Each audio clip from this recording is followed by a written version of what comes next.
Ya Rabbi bil Mustafa balligh maqasidana waghfir lana ma maqasidana min huddawa mufalan tahrab wa ma waqa'at dubabatun abadan fi jismil hasani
Bismillah walhamdulillah wassalatu wassalamu ala rasulillah sayyidina Muhammad ibn Abdillah wa ala alihi wa sahbihi wa mawalah la hawla wa la quwwata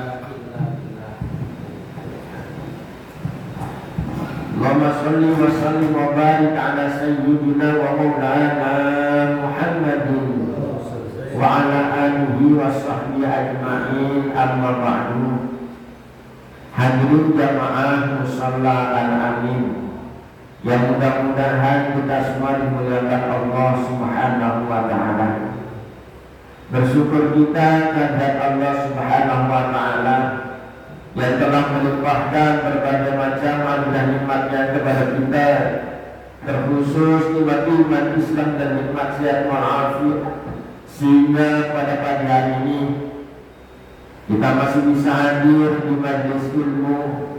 Kita berharap mudah-mudahan kita bisa istiqomah hadir di majelis ilmu, mendapatkan ilmu yang bermanfaat di dunia wa dunia wal akhirah. Salawat dan salam kita aturkan kepada junjungan kita baginda Nabi Muhammad sallallahu alaihi wasallam beserta para keluarga, sahabat dan pengikutnya yang setia hingga kiamat. Amin Allahumma amin. Hadirin jamaah, mari kita lanjutkan kajian kitab Bidayatul Hidayah. Sampailah kita pada adab-adab persiapan sebelum melaksanakan sholat fardu. Bismillahirrahmanirrahim. Qala al-mu'allif rahimahullahu ta'ala wa nafa'na bihi wa ulumihi wa bi'asrari fid dharain amin ya rabbal alamin wa ya mujibas sa'ilin. Adabul istidad lisairis sholawat.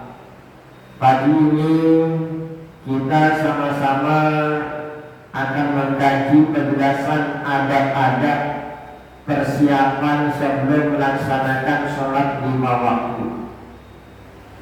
Yang bagi antas kaidah li sholati zuhri qabla zawali fataqaddama al-qailulata. Dianjurkan bagi kita yang ingin melaksanakan sholat zuhur untuk melakukan persiapan dari sebelum waktu zuhur itu masuk. Dianjurkan bagi kita yang ingin melaksanakan sholat zuhur untuk melakukan persiapan sebelum tergelincirnya matahari. Katakanlah kalau zuhur itu jam 12, persiapan menuju sholat zuhur itu berapa menit? Misalnya kalau wudhu 5 menit, ke kamar mandi, pakai pakaian, menuju masjid, menuju mushola 15 menit. Berarti jam 12 kurang 15 menit kita udah harus siap-siap. Jangan menuju masjidnya itu pas adzan kumandang. Harusnya adabnya menuju masjidnya sebelum adzan berkumandang. Jam 12 kurang 15 menit kita udah persiapan. Kemudian fataqaddamal qailulaka in kana laka qiyamun fil laili aw saharun fil khairi. Disunahkan bagi kita yang malamnya mau bangun malam, bagi kita yang malamnya mau sholat tahajud, atau malamnya mau begadang dalam kebaikan, disunahkan siangnya qailulah. Qailulah itu apa Ustaz? Qailulah itu ayyin nauma fi nisfin nahar wa sunnatun fi ghairil jum'ah. Qailulah itu tidur siang, baik tidurnya sebelum zuhur atau tidurnya setelah zuhur, itu namanya qailulah. Qailulah disunahkan bagi orang yang malamnya punya niatan mau sholat tahajud, atau malamnya punya niatan mau bergadang dalam kebaikan. Itu sunnah. Tapi fi ghairi yaumil jum'ah, selain hari Jumat. Kalau hari Jumat tidak disunahkan qailulah, tidak disunahkan tidur siang. Kalau tidurnya sebelum zuhur, katakanlah jam 11 kita udah qailulah tidur siang, maka jam 12 kurang 15 menit kita udah harus bangun. Untuk apa? Untuk persiapan melaksanakan sholat zuhur. Nah, qailula itu disunahkan bagi orang yang mau bangun malam, mau qiyamul lail, ay sholatut tahajud, yakni mau melaksanakan sholat tahajud misalnya. Apa sholat tahajud itu? Waliya sholatut tatawwu'i fil laili ba'da naum wala adadi rakaati. Salat tahajud itu adalah salat sunnah yang dilakukan di malam hari setelah tidur. Wala adadi rakaati, nggak ada batasan bilangan salat tahajud itu berapa rakaat. 2 rakaat boleh, 4 boleh, 6 boleh. Dikoni sallallahu alaihi wasallam di Abi Dzar, karena sabdanya Nabi Muhammad sallallahu alaihi wasallam kepada sahabat Abi Dzar, kata Nabi, as-salatu khairu mawdu'in istaksir aw aqal. Salat itu amalan yang terbaik. Salat itu amalan yang paling baik. Salat sunnah itu amalan yang paling baik. Kalau kita mau banyakin rakaatnya silahkan, tapi mau sedikit rakaatnya juga silahkan, nggak ada batasannya.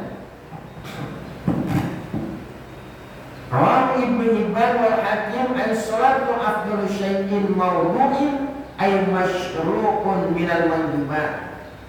Yakni sholat itu amalan yang paling baik, sholat sunnah itu amalan yang paling baik yang disyariatkan oleh Allah Subhanahu wa ta'ala. Jadi kalau kita malamnya mau qiyamul lail, mau sholat tahajud katakan, siangnya sunnah buat tidur. Kemudian jamaah, ada 3 tidur yang dibenci oleh Nabi Muhammad SAW. Yang pertama, tidurnya orang habis sholat subuh, an-naumu ba'da subhi, tidur habis sholat subuh sampai terbitnya matahari. Ini tidur yang dimakruhkan, yang dibenci oleh Nabi. Yang kedua, an-naumu ba'da asr, tidur habis sholat asar. Ini dibenci oleh Nabi. Bahkan ini dihibur akal. Tidur habis asar itu bisa menghilangkan akal, bisa menyebabkan kita hilang. Di dalam kitab Fawaidul Mukhtar karya Habib Husain bin Smith ada cerita dari Habib Husain. Dulu ada orang yang gak percaya kalau dibilangin bahwa tidur habis asar itu menyebabkan gila. Ada ustadz yang ceramah yang menasihat, jangan tidur habis asar. Tidur habis asar itu menyebabkan gila. Dia gak percaya, dia nyoba. Dia tidur habis asar, bangun mau maghrib. Kata dia pas bangun, nah ini saya nggak gila kok. Berarti Ustaz bohong itu ngomong, ini saya nggak gila. Ntar saya parahin ke Ustaznya. Akhirnya diparahin ke Ustaz yang ngomong gitu lah. Marahinnya malam-malam, dini hari, jam 2 malam. Rumah Ustaz jam 2 malam. Ustaznya diketok-ketok. Assalamualaikum. Pintunya digedor-gedor. Assalamualaikum Ustaz, jam 2 malam. Ustaznya bangun, ditanya, dia ada apa? Kata jamaahnya, Ustaz bilang tidur habis sore itu bisa nyebabin gila Ustaz. Saya dari kemarin sering tidur sore, alhamdulillah saya nggak gila Ustaz. Gitu. Dibalikin sama Ustaznya, cuma orang gila yang namun jam 2 malam. Kata saya, cuma orang gila yang bertamu ke rumah orang jam 2 malam. Angin diem ya. Oh iya, gue udah gila ini tadi. Nah, tidur habis asar. Kemudian yang ketiga, tidur sebelum sholat isya. Ini dibenci, dimakruhkan. Tidur sebelum sholat isya. Kenapa? Karena dikhawatirkan isyanya bakalan bablas. Karena biasanya tidur malam sebelum sholat isya itu tidur yang paling nyenyak. Siangnya kerja capek, nyampe rumah isya jam 8, bukanya langsung sholat, dia rebahan. Akhirnya ketiduran bablas, bangun subuh. Nah, mending bangun subuh lah kalau bangun di kuburan. Gimana? Nah, itu yang dimakruhkan. Yang disunahkan adalah tidur qailulah, tidur siang. Nah, tidur siang jamaah, kalau menurut penelitian, ini penelitian tahun 2010 di Universitas New York, itu ada mahasiswa meneliti tentang berapa waktu idealis untuk tidur siang. Tidur siang yang bagus itu Pak, yang tidak mengalami masalah, antara 10 menit sampai 30 menit, maksimal 30 menit tidur siang. Kalau kita tidur jam 11, setengah 12 bangun, itu bagusnya begitu. Ya. Kalau lebih dari 30 menit, tidurnya bisa bermasalah. Apa salah bantal atau bagaimana, bangun enak. Tapi kalau 10 sampai 30 menit itu bagus. Bahkan di situ dijelaskan kalau kita tidur siang cuma 10 menit, ini bisa mempertajam daya ingat, mempertajam akal. Tidur siang 20 menit, otak kita kalau dibuat ngitung Pak, responnya cepat. Jadi tidurnya cuma 20 menit, itu kalau diajak ngitung responnya cepat. Kalau tidur 30 menit sampai 30 menit, kata penelitian itu, kalau kita bangun 5 menit pertama pasti masih ngantuk. Kita tidur 30 menit misalnya, bangun 5 menit pertama ini masih ngantuk. Nah, nanti baru 60-90 menit ke depan sehat lagi. Nah, ini tidur yang ideal dari 10 sampai 30 menit tidur siang. Kalau lebih dari itu, saya tidur siang Ustaz berapa menit? Nggak lama, 3 jam. Wah, nggak masalah itu. Nah, ini qailulah. Qailulah disunahkan bagi orang yang malamnya mau tahajud. Aw saharin fil khairi, atau malamnya dia mau begadang dalam kebaikan, mau melek dalam kebaikan. Contohnya minad dzikri, mau dikiran. Saya ntar malam ada undangan majelis dzikir, dzikir rotib. Siangnya mau tidur dulu, itu sunnah. Wa mutola'atul kutub, atau malamnya kita mau mutola'ah, mau belajar. Anak-anak kita mau ujian malamnya harus belajar sampai malam. Sunnah siangnya untuk ini. Bihaitsu law lam tanam lam tastajir bi khairin. Dengan sekira kalau kita siangnya nggak tidur, malamnya kita nggak bisa melek, kecapean. Nah, maka siangnya sunnah untuk tidur. Ustaz, kalau malamnya ada acara bantuin orang hajatan bagaimana? Sunnah tidur nggak siangnya? Hajatan apa? Ya mungkin tetangga hajatan maulid, kita begadang, ngedekor misalnya. Tanya hajatan walimah nikah, Pada waktu safar kita harus begadang. Itu hajat baik. Kalau memang hajat baik, siangnya sunnah tidur. Kalau malamnya meronda Ustaz, jaga kampung, siang sunnah tidur, itu namanya hajat baik. Ronda, jaga kampung. Kalau hajat baik, siangnya sunnah tidur. Kalau malamnya begadang Ustaz, main catur, mancing, nonton bola, nah itu baik apa enggak? Kalau yang itu baik, siangnya sudah tidur. Kalau kita bela-belain buat nonton bola, saya rasa nggak sunnah itu siangnya tidur. Kenapa? Karena nonton bola, nonton bola bukan yang baik. Nah, jadi kita siangnya sunnah dianjurkan untuk qailulah. Qailulah itu artinya tidur siang. Disunahkan selain hari Jumat.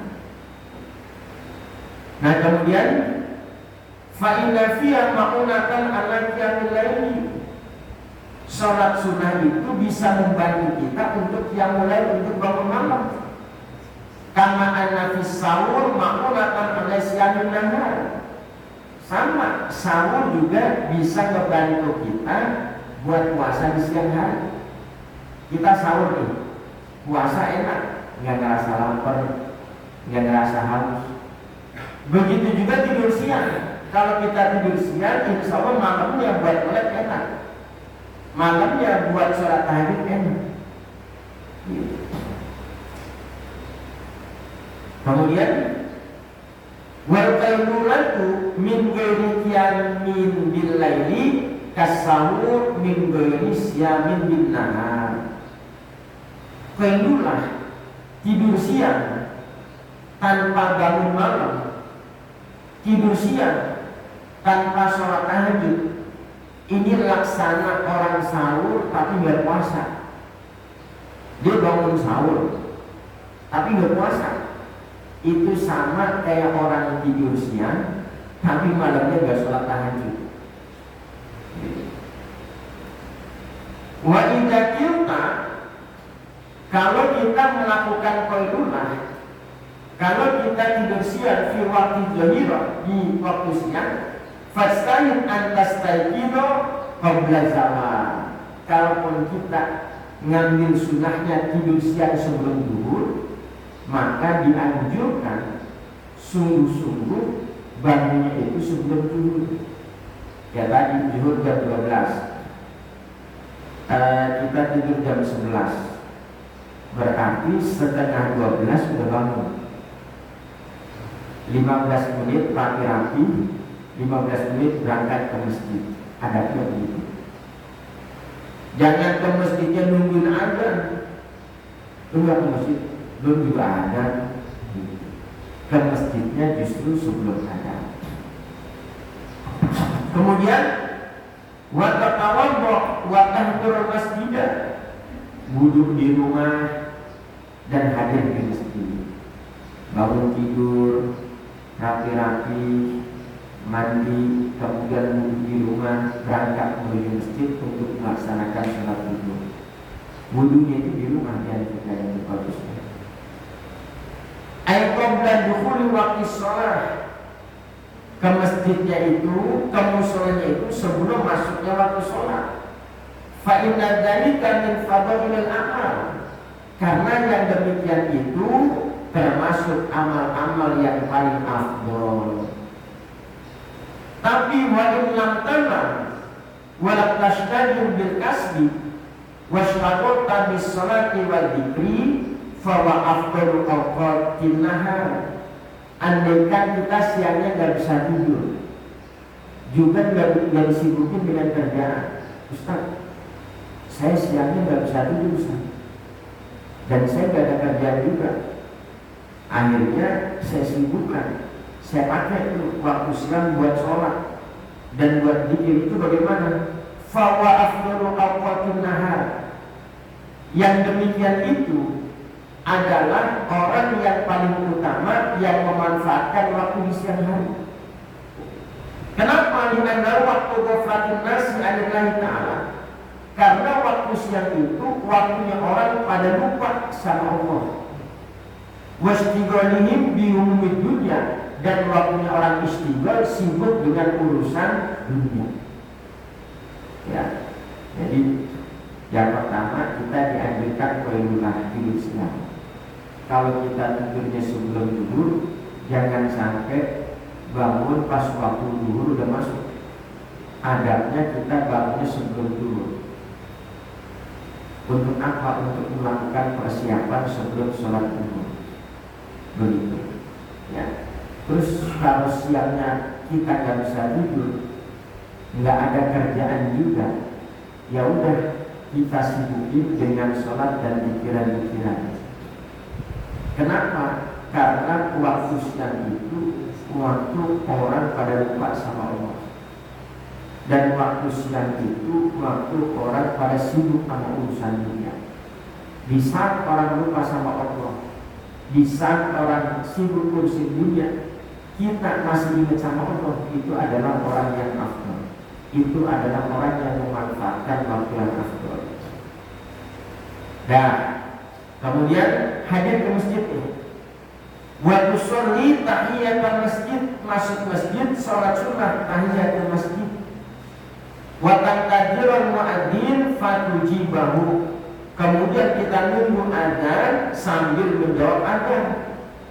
Summa tusolli, summa taquma, kemudian dia bangun, ya, kemudian dia menghidupkan ila ihya ima bainal adzan wal iqamah, waktu di antara adzan dan iqamah, fatusolli arba'a raka'atin akibat zawal, kemudian dia melaksanakan sholat sunnah qabla zuhur 4 rakaat. Jadi adabnya Pak, sebelum zuhur kita udah jalan, gitu. Nyampe mushola, nyampe masjid sebelum zuhur. Sampai masjid sebelum zuhur, apa yang kita lakukan? Sholat sunnah tahiyatul masjid. Kalau itu di masjid, gitu. Kalau di mushola tidak ada sholat sunnah tahiyatul masjid. Jadi sholat sunnah tahiyatul masjid. Kemudian habis sholat sunnah tahiyatul masjid, kita nunggu azan. Jadi azan itu kita udah di masjid, udah di mushola. Muadzin azan, kita jawab azan. Azan selesai, kita hidupkan waktu antara azan dan iqamah dengan melaksanakan sholat qabliyah. Qabliyah zuhur, sunnahnya 4 rakaat. Masih ada waktu, kita hidupkan waktu antara azan dan iqamah dengan pikiran-pikiran. Kalau di daerah-daerah itu Pak, menghidupkan waktu antara azan dan iqamah atau sebelum masuknya azan itu dengan sholawat-sholawat, dengan pujian-pujian. Jadi sebelum azan pujian-pujian itu untuk menghidupkan waktu sebelum azan dulu. Atau kalau kita sebelum subuh biasanya ada yang tahiyat gitu. Nah itu bagus. Kemudian bitaslimatin wahidatin, sholat 4 rakaat qobliyah zuhur itu boleh dilaksanakan dengan 1 kali salam.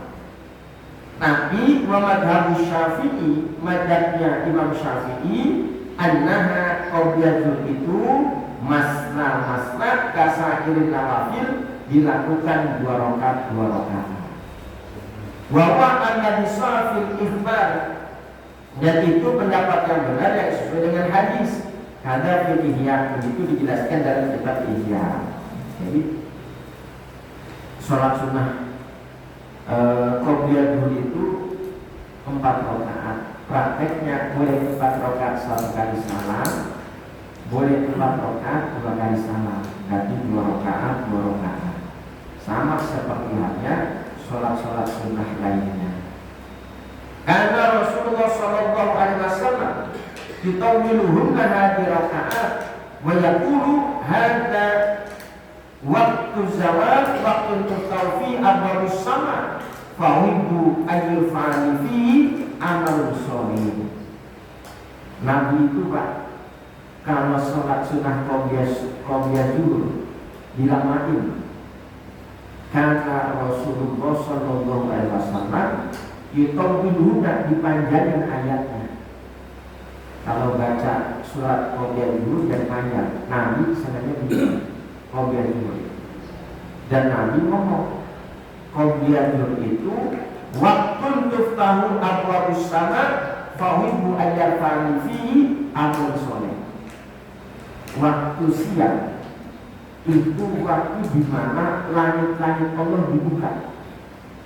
Kata Nabi, saya senang banget, saya pengen banget di saat langit-langit Allah dibuka, amalan-amalan saya naik, amalan-amalan saya diangkat oleh Allah Subhanahu wa Ta'ala.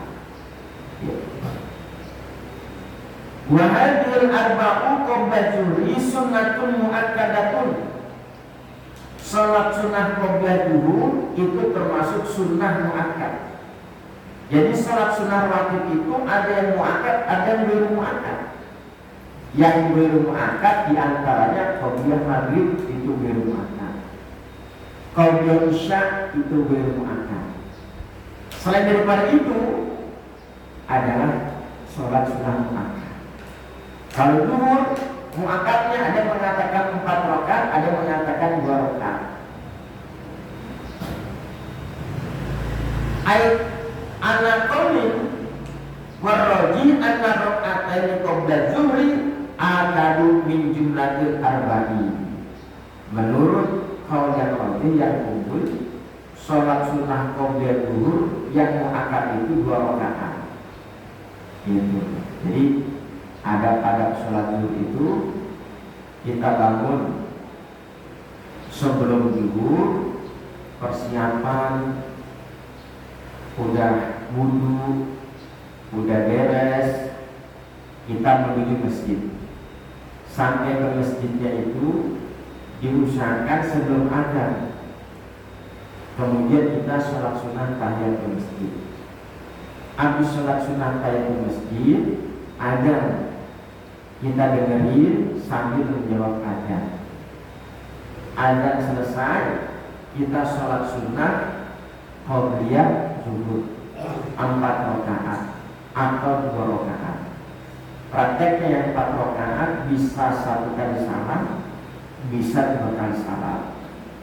Nabi senang sholat sunnah qobliyah zuhur itu dipanjangin, dilamain. Kenapa? Karena waktu siang itu kata Nabi waktu di mana langit-langit Allah dibuka.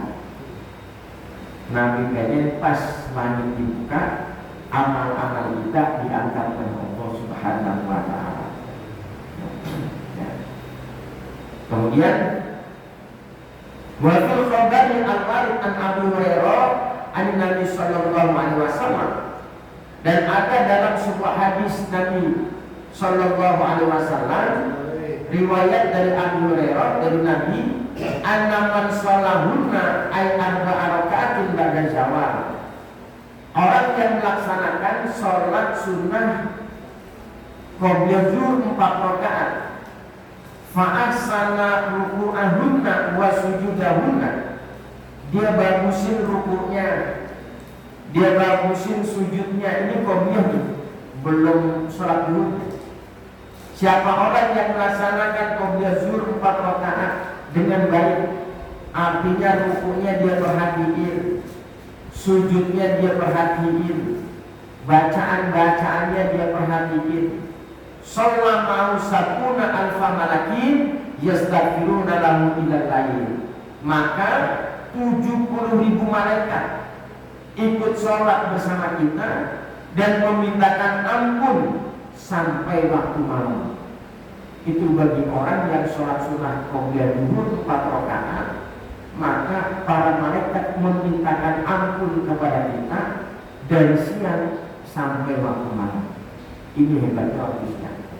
Kenapa? Karena waktu siang itu waktunya orang lupa. Waktu siang itu waktunya orang sibuk ngurusin dunia. Di tengah-tengah orang sibuk ngurusin dunia, kita masih sempat ingat Allah.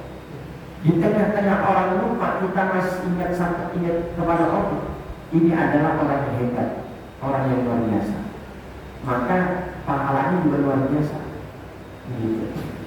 Nah, pantas kata Nabi, orang yang sholat sunnah qobliyah zuhur dengan memperhatikan syarat dan rukunnya, rukuknya diperhatikan, sujudnya diperhatikan, bacanya diperhatikan, syarat-syarat lainnya diperhatikan, maka 70.000 malaikat mintain ampun kepada Allah sampai waktu malam. Wa fil hadis an indal Khatib al-Baghdadi an Anasin, dan dalam hadis yang lain dari sahabat Anas, man shalla qabla zuhri arba'an, siapa orang yang sholat sunnah qabla zuhur 4 rakaat, ghufira dzunubu yawma dzalika, dosa-dosanya di hari itu diampuni oleh Allah Subhanahu wa taala.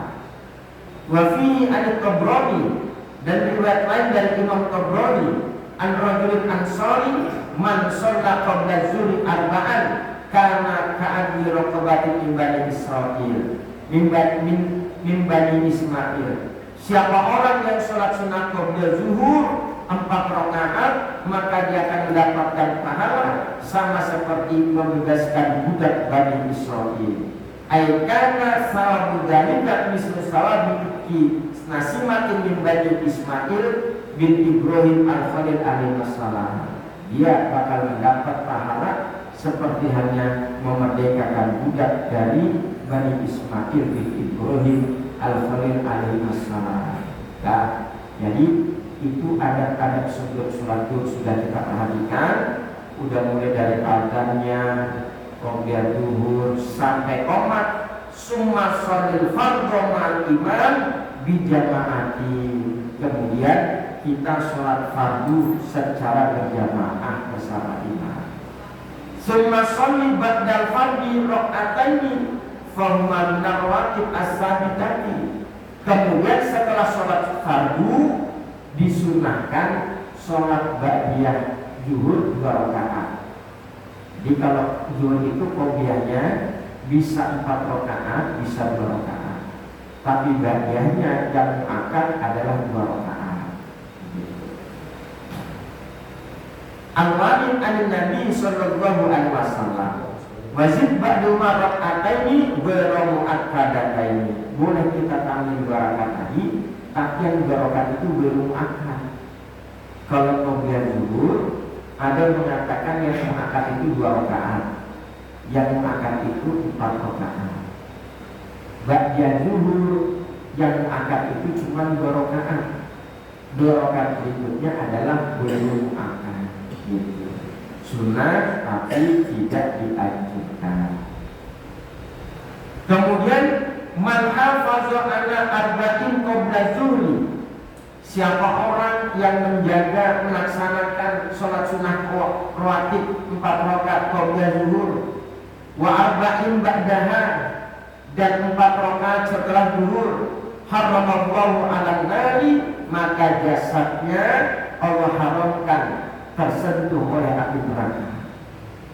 Kata Nabi, siapa orang yang sholat sunnah qabla zuhur 4 rakaat, ba'diyahnya juga 4 rakaat, maka jasadnya Allah haramkan tersentuh api neraka. Maqala Al-Ghazali, Imam Al-Ghazali berkata, wa yustahabbu, dan disunahkan, ayat ro'a membaca fi hadin nafilah, di dalam sholat sunnah ini, ayat al-kursi, ayat kursi, wa akhir surat al-Baqarah, dan akhir daripada surat al-Baqarah. Jadi kalau qobliyah zuhur, ba'diyah zuhur, Pak, sunnahnya setelah Al-Fatihah rakaat pertama yang dibaca ayat kursi. Setelah Al-Fatihah rakaat kedua yang dibaca akhir surat al-Baqarah. Dari amanah billahi. Nah, itu sunnah. Makanya Nabi sholat sunnah qobliyah itu dipanjangin, sholat sunnah ba'diyah dipanjangin. Gitu. Terus yang dibaca akhir surat al-Baqarah rakaat kedua, rakaat pertama ayat kursi. Jangan dicepetin. Kita dibaca dulu, jangan mas kecepatan. Gitu. Iya, yang santai, tenang, baru. Nah ini jamaah secara umum adab-adab sebelum melaksanakan sholat fardu. Prinsipnya sebelum melaksanakan sholat fardu adab-adabnya usahakan kita udah siap-siap sebelum sholat fardu itu masuk.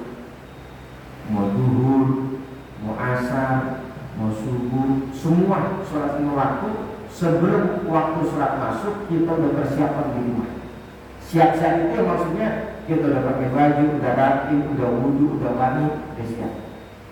Nah, kemudian berangkat menuju masjid, berangkat menuju musola, usahakan sampai di masjid dan di musola sebelum adzan. Bersama kita sholat sunnah tahiyatul masjid. Sholat sunnah tahiyatul masjid itu sunnahnya jangan duduk. Ustaz, kalau sampai masjidnya pas adzan bagaimana? Gak apa-apa kita dengerin adzan. Kita berdiri aja misalnya. Kita masuk masjid, pas lagi adzan kita berdiri aja. Jangan duduk. Kalau kita udah keburu duduk, kesunahan tahiyatul masjid itu udah hilang. Begitu. Kita sampai masjid, adzan, udah diam aja. Nah, adzan selesai, kita doa, baru kita sholat sunnah tahiyatul masjid 2 rakaat. Qobliyah zuhur misalnya 2 rakaat atau 4 rakaat. Ustaz, digabungin boleh nggak? Tahiyatul masjid sama qobliyah boleh. Kalau kita nyampe masjid belum duduk, kita nyiapin sholat sunnah qobliyah, itu include tahiyatul masjidnya masuk pahalanya. Gitu. Tapi kalau kita mau pisah-pisah juga boleh. Tahiyatul masjid 2 rakaat, qobliyah zuhurnya 4 rakaat. Kalau mau kita barengin itu boleh, itu gitu. Niatnya sama aja misalnya soli sunat atau qobliyah zuhri rakaat ini. Nah, baru itu nanti tahiyatul masjidnya masuk. Sama kayak sholat, kayak puasa sunnah Pak. Puasa sunnah Senin Kamis. Pas ayamul bid kita niatin puasa sunnah Kamis aja, puasa Senin aja. Ayamul bid itu masuk. Atau kita nyiapin puasa ayamul bid aja, pas kebetulan hari Senin dan Kamis, Senin Kamisnya itu masuk. Nah, jadi usahakan datang ke masjid itu sebelum adzan. Kita sholat sunnah dari masjid. Andaikan ke masjid kok pas adzan, maka kita dengerin adzan. Habis itu sholat sunnah dari masjid, kemudian qobliyah. Ataupun kita ke masjidnya, ke musolanya adzan sudah selesai Ustaz. Kalau waktu masih panjang, boleh kita dari masjid langsung dan qobliyah. Tinggal kita lihat aja, kadang-kadang di musola masjid sekarang enak, udah ada jam ininya, apa? Jam digital. Jadi kita udah bisa dari sini. Wah, 2 menit lagi. Cukup nggak ya sholat sunnah? Kalau nggak cukup jangan paksain Pak. Tadi pada kita terburu-buru sholatnya, gitu. Wah, 1 menit lagi udah jangan sholat, jangan paksain. Nah, kalau nggak ada jam digitalnya, kita harus bisa ngira-ngira. Gitu. Iya, kalau misalnya kita datang terakhir ke musola, ada orang sholat sunnah qobliyah, udah begini nih, tanya-tanya mau sholat gitu. Ini jalan ke dalam, udah kita jangan sholat. Entar kalau kita sholat juga, ini dia nungguin, kita sampai siang sholatnya. Ini datang pada lagi sholat sunnah tungguin. Dia bertahiyat, ada yang datang lagi, dia lagi sholat sunnah tungguin. Dia bertahiyat, ada yang datang lagi, dia lagi sholat sunnah tungguin. Nanti sholat subuhnya jam 6. Mungkin pelan-pelan. Gitu. Jadi kita sama-sama saling ngerti. Pak ini udah tahiyatul masjid, dia udah sholat sunnah qobliyah subuh. Kita baru datang, udah lama nih, muadzinnya sholawatan nungguin, ya udah kita nggak usah sholat, dia langsung dikomati sama dia. Gitu. Nah, inilah ada sebelum sholat 5 waktu. Nah, hadir jamaah, mungkin ada yang mau ditanyakan, silahkan. Ya, gimana berarti pasal? Monggo silahkan.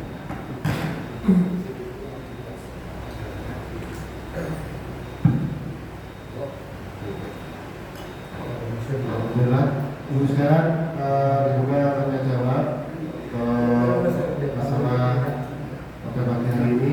Kita baru tahu ya, Masya Allah luar biasa. Jadi memang kita rata-rata itu nunggu komat baru berkata, itu udah umum.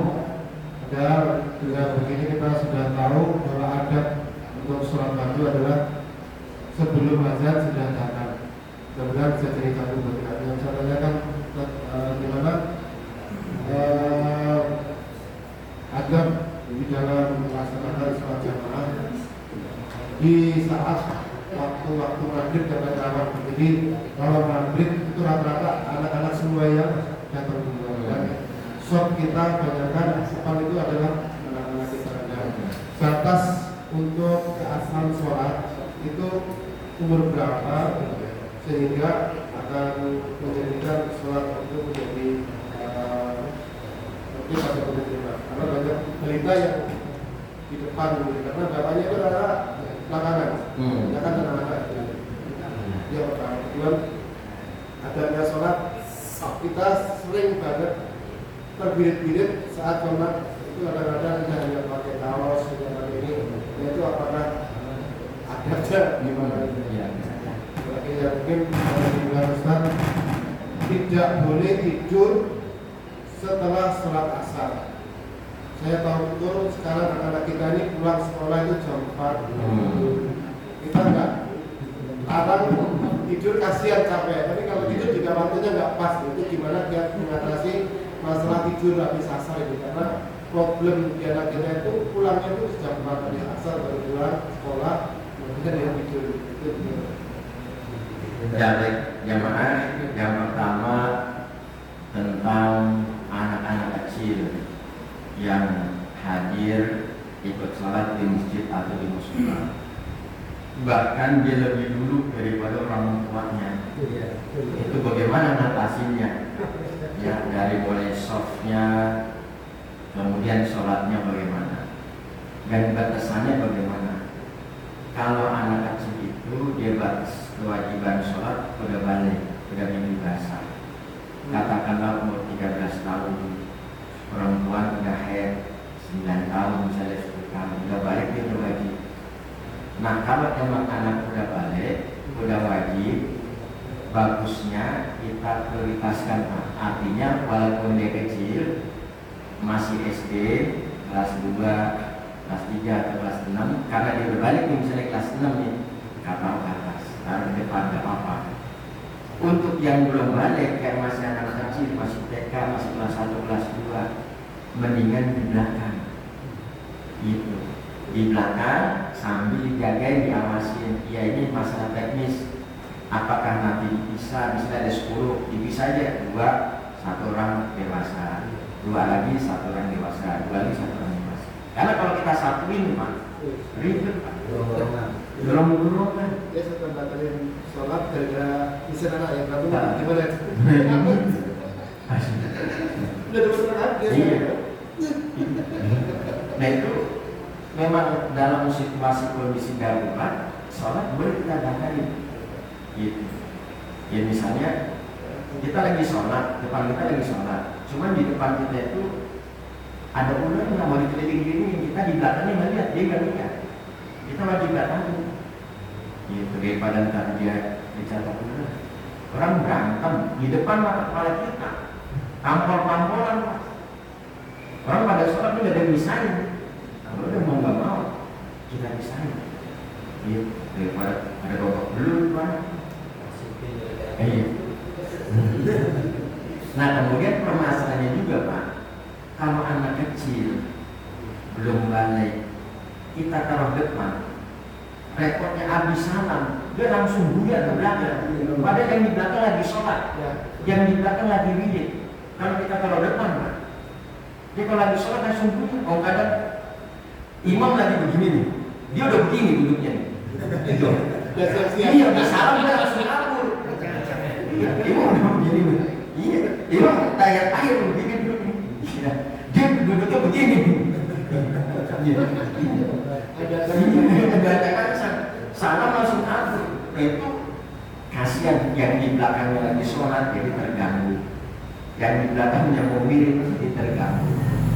Gitu. Jadi kalau susunan sopnya itu orang tua, misalnya kecil, tapi ini belum balik itu sama. Ya, kalau susunan seperti itu sah jamaahnya, tidak mengurangi fadilah jamaah, terutama jamaah. Apalagi niat kita untuk menjaga ketertiban daripada jamaah, nggak ada masalah. Begitu. Ya. Nah, kemudian yang kedua,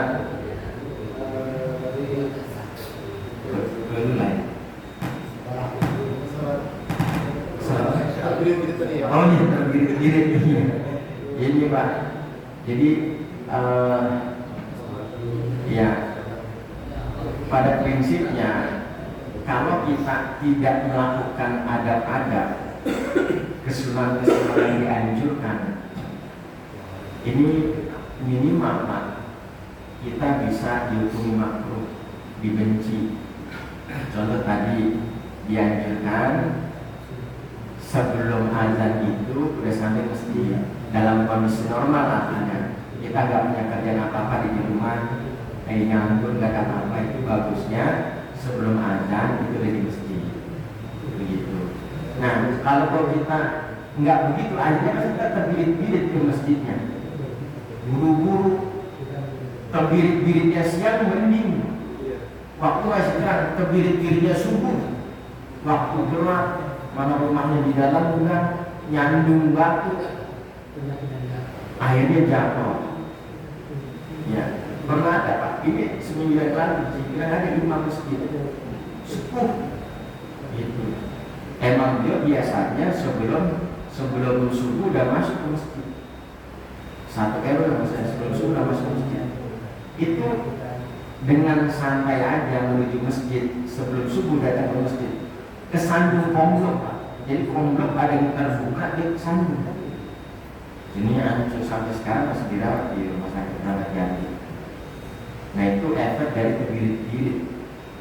Ya, yang nggak terbirit-birit aja karena gelap, karena malam kita nggak hati-hati bisa jatuh. Apalagi yang terbirit-birit. Gitu. Kalau menyebabkan kita bahaya itu bisa haram. Gitu, minimal makruh. Ya, makanya terus bagaimana kalau kita menuju masjid udah azan, udah qomat, bahkan udah rakaat pertama, santai aja udah. Artinya santai itu bukan berarti kita merokok dulu gitu, ngobrol dulu, nggak begitu. Jalan aja santai biasa. Kalau kok ketinggalan, kita tinggal tambahin rakaatnya gitu.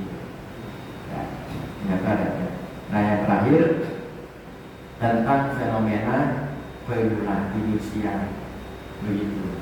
Jadi di antara tidur yang dibenci oleh Nabi itu ada 3. Yang kedua adalah tidur waktu sore, ya tidur pada asar. Nah permasalahannya anak kita sering pulang sekolahnya itu jam 4 waktu asar begitu. Itu bagaimana tuh bagi mereka mungkin yang dari kan anak kita itu jam 6 udah harus berangkat, masuk jam 7, pulang jam 4, itu jam 5 udah capek, bahkan udah langsung tidur itu. Nah itu bagaimana mengantisipasinya gitu. Ya, kalau memang tidur pada asar itu sesekali ini nggak apa-apa. Yang penting jangan dijadiin wirid itu terus-terusan begitu. Kalaupun anak kita capek, kita usahakan kita kasih penggantian Pak. Kalaupun mau tidur, ntar aja ya habis maghrib. Kalau kamu nggak bisa banget, udah habis maghrib. Yang nggak boleh itu habis isya sebelum sholat isya, itu nggak boleh. Jadi habis subuh, habis asar, habis isya, tapi sebelum sholat isya. Gitu. Kalau memang anak kita udah berat banget, atau kita sendiri Pak, ini hari ini capek banget ini. Kayaknya kalau nggak tidur sore udah susah, ya udah nggak mau tidur sore. Cuman hari ini aja. Atau kalau nggak bisa banget untuk menghindari hadis ini Pak, tidurnya harus maghrib. Nah kamu habis maghrib tidur, ntar bisa ibadah. Isya bapak bangunin, sholat isya dulu, tidur lagi. Begitu. Kalaupun terpaksa capek, anak kita kasih pengertian, kamu tidurnya habis maghrib aja ya. Kenapa? Kalau habis asar kita khawatir kena hadis ini. Gitu. Hadis ini mengatakan tidur habis asar itu berbahaya. Walaupun harus tidur habis maghrib. Habis maghrib bapak kamu tidur, isya ibu bangunin, sholat isya itu habis itu tidur lagi gak apa-apa. Gitu ya. Tapi kalau untuk sesekali misalnya, kalau memang berat dan bisa dihindari, sesekali, ya udah, nggak apa-apa. Emang darurat, hari ini kerjaan banyak banget, numpuk banget. Ya, kalau bisa, usahakan jangan sampai habis asar. Ya, habis asar, habis subuh, sebelum sholat isya. Ya, mungkin yang lain ada lagi ibu-ibu. Ya.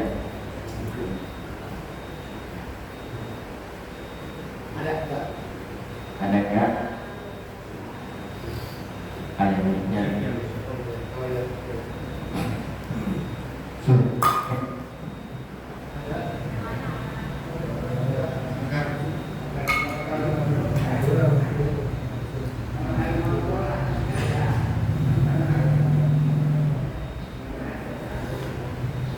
Assalamualaikum warahmatullahi wabarakatuh. Waalaikumsalam warahmatullahi wabarakatuh. Ustaz mau nanya, Ya.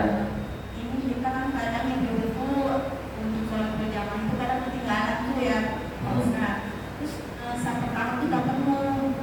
Terus di belakang itu kan ada dua atau satu orang aja gitu. Terus untungnya ada yang sebelah kiri, ada sebelah kanan. Terus kita bilang bu, rapatkan ininya gitu biar katanya kan harus Rapat. Terus kalau ini enggak satu sini aja ada gitu. Terus gimana hukumnya untuk kita ini? Apakah itu sah sholatnya atau tidak? Baik. Assalamualaikum warahmatullahi wabarakatuh. Waalaikumsalam warahmatullahi wabarakatuh. Nah ini wakiyah nih, banyak terjadi di masyarakat, banyak terjadi di kita. Ya. Ada silakan. Assalamualaikum warahmatullahi wabarakatuh. Waalaikumsalam warahmatullahi wabarakatuh. Ustaz, saya mau bertanya, kalau sholat tahajud kita mau mendekati subuh boleh nggak? Sholat tahajud udah mau mendekati sholat subuh boleh betul Ya. nggak kebaca boleh nggak? Ya, siap. Terima kasih. Ya. Jadi yang pertama, ada lagi, silakan. Ya. Ya. Waalaikumsalam.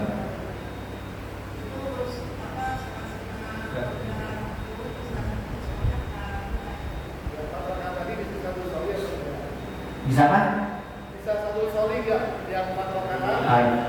yang tidur. Ah, ya.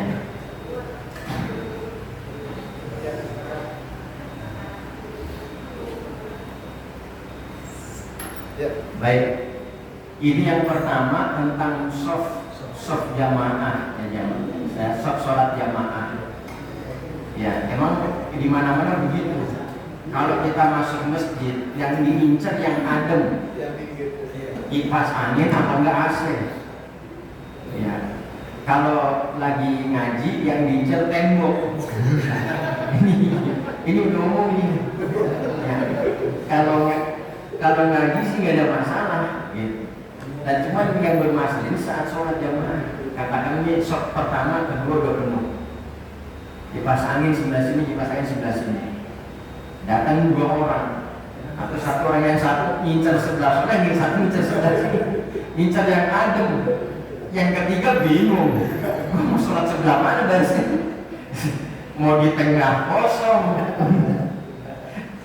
Iya, itu baiknya bagaimana? Ya ada jamaah. Memang kalau sholat itu, tadi kan pertanyaan itu sah nggak sholatnya? Sholatnya sah, cuman fadilah jamaahnya, urutan jamaahnya nggak dapat, nggak sempurna. Kenapa? Karena ada yang kosong ya. Gitu. Harusnya apa? Nyatu. Ya, dari tengah ke kanan atau dari kanan ke sini. Begitu. Nyatu, jangan misah-misah. Nah itu bisa memutus daripada pahala sholat jamaah. Gitu. Ya, jadi di disatuin, nggak usah ngincar yang adem. Kalau sholat sebentar gitu. Memang fenomenanya gitu. Jadi masing-masing kayak semaunya aja. Ini adem sebelah sini, akhirnya dia sebelah sini. Dia nggak ngurutin barisan. Gitu. Nah terus kalaupun permasalahan itu kanan satu, kiri satu, dia udah sholat masalahnya. Kalau kita bilangin kan nggak bisa udah sholat, kecuali belum sholat. Yang ketiga, orang ketiga, milihnya mana? Milihnya kanan. Begitu. Karena kan mau kita bilangin kan udah sholat, nggak boleh kan? Begitu. Kalau ibu masuk ketiga, milih mana? Kanan apa kiri? Milihnya kanan. Gitu. Ya sebelah kanan, nggak apa-apa. Udah nggak usah kita bilangin karena udah sholatnya. Ibu langsung ke kanan aja. Jangan ibu di tengah, ntar bermasalah lagi. Jadi kosong dulu. Ya. Ke kanan rapat. Begitu. Ya. Nggak itu tentang sholat jamaah. Kemudian yang kedua, sholat tahajud sebelum subuh atau menjelang subuh masih boleh nggak? Masih boleh. Sholat tahajud itu batasnya subuh, begitu, masih boleh. Jadi ya tahim lah, tahim itu masih boleh. Oh kalau udah adzan subuh itu udah nggak boleh, tidak dinamakan lagi tahajud. Bahkan tahajud itu afdolnya seperti yang malam, jam 2, jam 3, ya, atau jam 4 lah. Itu waktu afdol sholat tahajud. Kemudian yang ketiga, tadi sholat qobliyah zuhur itu satu soli. Ya, boleh nggak? Memang boleh. Jadi qobliyah zuhur 4 rakaat. Kalau kita 4 rakaat, usolinya 1. Kalau 2 rakaat, usolinya 2. Kalau qobliyah zuhur digabung sama tahiyatul masjid, usolinya 1, boleh nggak? Boleh. Gitu. Usolinya qobliyah zuhur aja, tahiyatul masjidnya bisa masuk, itu boleh. Oh, yang 4 rakaat langsung diri, nggak ada tahiyat. Gitu, nggak ada tahiyat. Jadi kalau 4 rakaat misalnya kita sholat, ini rakaat pertama, ruku, i'tidal, sujud, ya. Sujud pertama, duduk di antara dua sujud, sujud kedua, kan langsung bangun. Langsung bangun. Nah, rakaat kedua, ketiga sama begini, langsung bangun. Nggak usah pakai tahiyat. Tahiyatnya cuma 1, itu tahiyat akhir. Gitu. Ya, karena nanti kalau kita pakai tahiyat itu tasyabuh, serupa dengan sholat zuhur. Sama witir yang 3 rakaat itu juga nggak ada tahiyat awalnya, langsung tahiyat akhir. Karena biar tidak tasyabuh, biar tidak serupa dengan sholat maghrib. Kalau yang 3 rakaat, kalau yang 4 rakaat tidak ada tahiyatnya, agar tidak tasyabuh, agar tidak serupa dengan sholat wajib yang 4 rakaat. Sholat zuhur. Iya, ada. Nah sebenarnya sih ini kan tadi zuhur, nanti asalnya ada, maghribnya ada, isanya ada. Ya, mungkin satu-satu ya nanti ada penjelasannya. Nggak apa-apa. Cukup ya Bu ya? Cukup ya Pak? Ya, silakan. Ada pertanyaan. Bagaimana caranya menasihati anak agar sholatnya tidak selalu masuk? Nah, anak itu mereka akan masuk ke musola ketika udah mulai komat, bahkan dulu. Iya. Kalau ada, saya sih sering ngumpul, mereka masih ada nongkrong di jalanan, udah aja, udah mulai mau komat. Saya tegur baru di jalan. Nah, masalahnya ketika dia udah komat, dia belum masuk, malah main di sini. Itu cara nasihatnya seperti apa agar mereka bisa syukur-syukur bisa sholat dia. Itu seringnya mampu. Ya, memang jiwa muda yang anak kecil itu harus satu, yang kedua harus nontonin, yang kedua harus kita kasih edukasi. Edukasi itu pembelajaran, ngaji itu kita bilangnya. Ya, jadi paling nggak 2, yang satu harus pertama harus kita bilangin lewat pengajian atau lewat nasihat-nasihat kita. Yang kedua, kita yang gede harus bisa nyentuhin, paling nggak itu. Ya, karena kalau kita lawan dengan kekerasan itu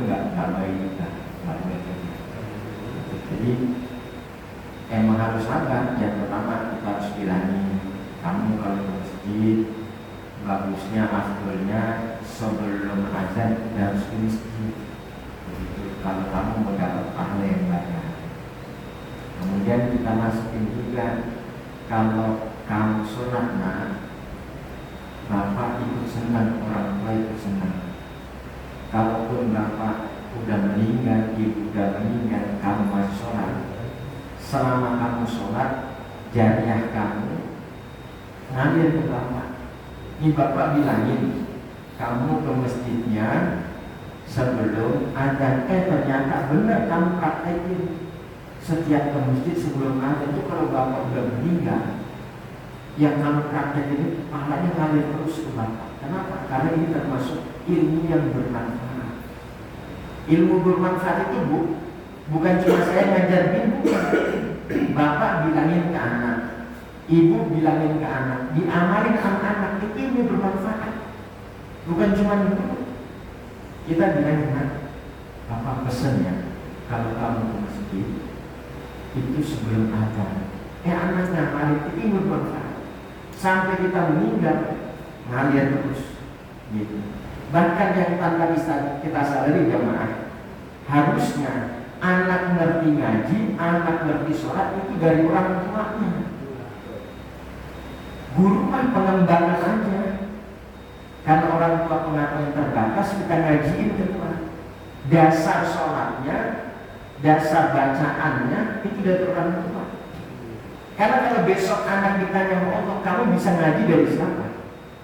Dari ustaz siapa? Ustaz Tanu. Nah, bapak ibu kamu ngapain? Kamu bisa sholat dari apa? Dari ibu ustaz. Bapak kamu ngapain? Ibu kamu ngapain? Gak pernah ngajarin. Paling gak minimal dasar awal dari kita. Kalau itu diamalin, pahalanya ngalir terus. Ya, yang kedua kita harus bisa nyontohin anak.